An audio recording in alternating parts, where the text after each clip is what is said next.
A radio operator was given a $3,000 fine for refusing a radio inspection, an inspection of his radio equipment. But wait, it was not a ham radio operator. I hear a lot of times in comments, and I hear a lot of times in emails and text messages, different websites, mostly from my YouTube comments, that you lose your Fourth Amendment rights when you get a ham radio license. First of all, that's not true. And I'm working on a video right now that explains that in greater detail, so be watching for that coming. But right now, I found this article on incompliancemagazine.com, incompliancemag.com, and this is beautiful. This title caught my eye, and I definitely I stopped, and I'm like, wait a minute, hold on a second. Radio operator fined $3,000 for refusing inspection. Now, this is from March of 2015, so this is not recent. Okay, but this is in the 21st century, at least. This is not from 50 or 60 or years ago or something longer than that, okay? The U.S. FCC has ordered the operator of a citizens-band CB radio station to pay a penalty of $3,000 for his refusal to allow an inspection of his installation. According to a forfeiture order issued by the commission on February of 2015, the operator, Tommy Salter of Jacksonville, Florida, refused to allow agents from the FCC Enforcement Bureau's Tampa office to inspect his CB station. Salter continued to refuse the agent's request to inspect his equipment even after being informed by the agents that his refusal to allow an inspection constituted a violation of FCC rules. So this is the part that lots of people just fail to realize, or they just ignore when they're actually reading through the documents of the FCC. And I'm not necessarily saying that I agree with all of these things, but this is what the FCC says. If you read the documentation of your GMRS license, if you read the fine print, as it were, on an FRS radio, go look at an FRS radio blister pack the next time you're at Academy or Bass Pro Shops or something like that. If you read the documentation on your CB radio, read the owner's manual of a brand new CB radio you might buy.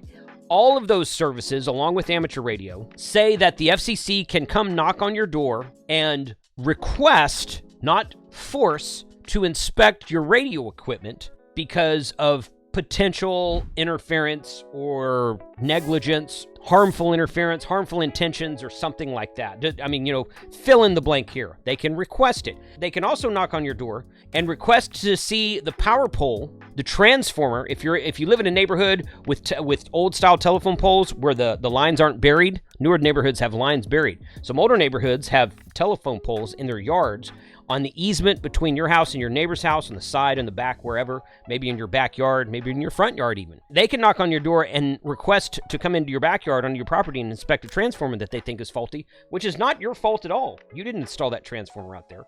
But they can do that. They can request to inspect your radio equipment if they think you're doing something wrong, and if you refuse it, you could be fined even without an amateur radio license. Today's video is sponsored by PCBWay.com. If you want to get any of your project ideas to come to life, CNC machine printing, professional 3D grade printing, circuit board printing of various types and sizes, head over to PCBWay.com and check out the various styles of projects and various services that they offer. I had someone on a live stream a couple weeks ago, and they were getting some boards printed by PCBWay, and they were pretty happy with the process to get that done and to get that shipped to them. So PCBWay.com, check out all of their services over there and tell them that you heard about them on Ham Radio 2.0 and thank them for being our sponsor. In his response to a notice of apparent liability issued by the commission, Salter did not deny that he refused access to his equipment, but claimed that he was not able to permit the inspection since he had to leave for a doctor's appointment. However, neither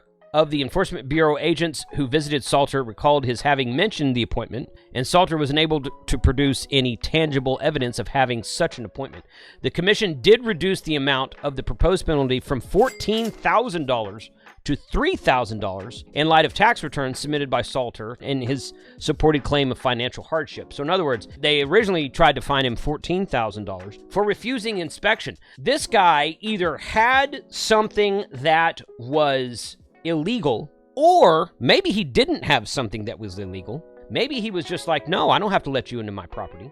Well, if you refuse an inspection, you can still get fined by the FCC. Is that right? Is that wrong? I have mixed emotions about that, but I also recall a lot of people claiming that when you get your ham radio license, you give up your Fourth Amendment rights, and they just can come barging in your door without a warrant and search your property anytime they want to, and that is just completely and utterly false. They can't do that to you at all, with or without a ham radio license. They can knock on the door and request inspection of your station. Even CB radios require no license in the USA and haven't since like the 70s. They can even do that in 2015. Granted, this was about 9 years ago, but in 2015, they fined a guy, a CB operator, no license at all, for refusing inspection. So is that right? Is that wrong? Do you agree with that sort of government overreach, if that's what it is? I mean, if the guy has an illegal CB, first of all, number one, if he didn't have anything illegal, then why would he refuse inspection? Maybe he just didn't want the government coming into his house, and I can understand that point of view, believe me. If he had allowed them in there, he could have been fined for having illegal equipment, like an amplifier or a peaked and tuned CB radio or something like that. He could have done that. Or he could have had that, I should say. So they could have fined him an even greater amount than that for having something illegal. But he refused to allow them access for some reason, okay? And, you know, I don't know what the reason is. I may or may not agree with that reason. Evidence is that, guess what? He didn't have a ham radio license, and they weren't coming to knock on his door because they had his call sign in a database somewhere, and they just wanted to see his equipment. So I want to know what you guys think about that specific thing. This $3,000 fine, I don't know if he ever had to pay it, if they took him to court. I don't know if they followed through with it. I would like to. I did a very quick search of this person, and I found a couple more articles on a couple different websites with this same story, but I couldn't really find ever if he had been forced to pay or had his paycheck docked or had, you know, some kind of stipend or something put on his tax return or whatever. You know, if you have a fine from the FCC for whatever reason and say, well, yeah, but you never really have to pay that. They never really enforce it. Well, but the next time you go apply for a car loan or a home loan or some sort of line of credit for anything, if they see that on there, you might have some trouble doing regular life. If you have, oh yeah, you got this $3,000 fine from the FCC on your credit score or on your record here. We can't give you this car loan today because, you know, you're obviously don't pay your bills. I don't know. Might not be a good thing.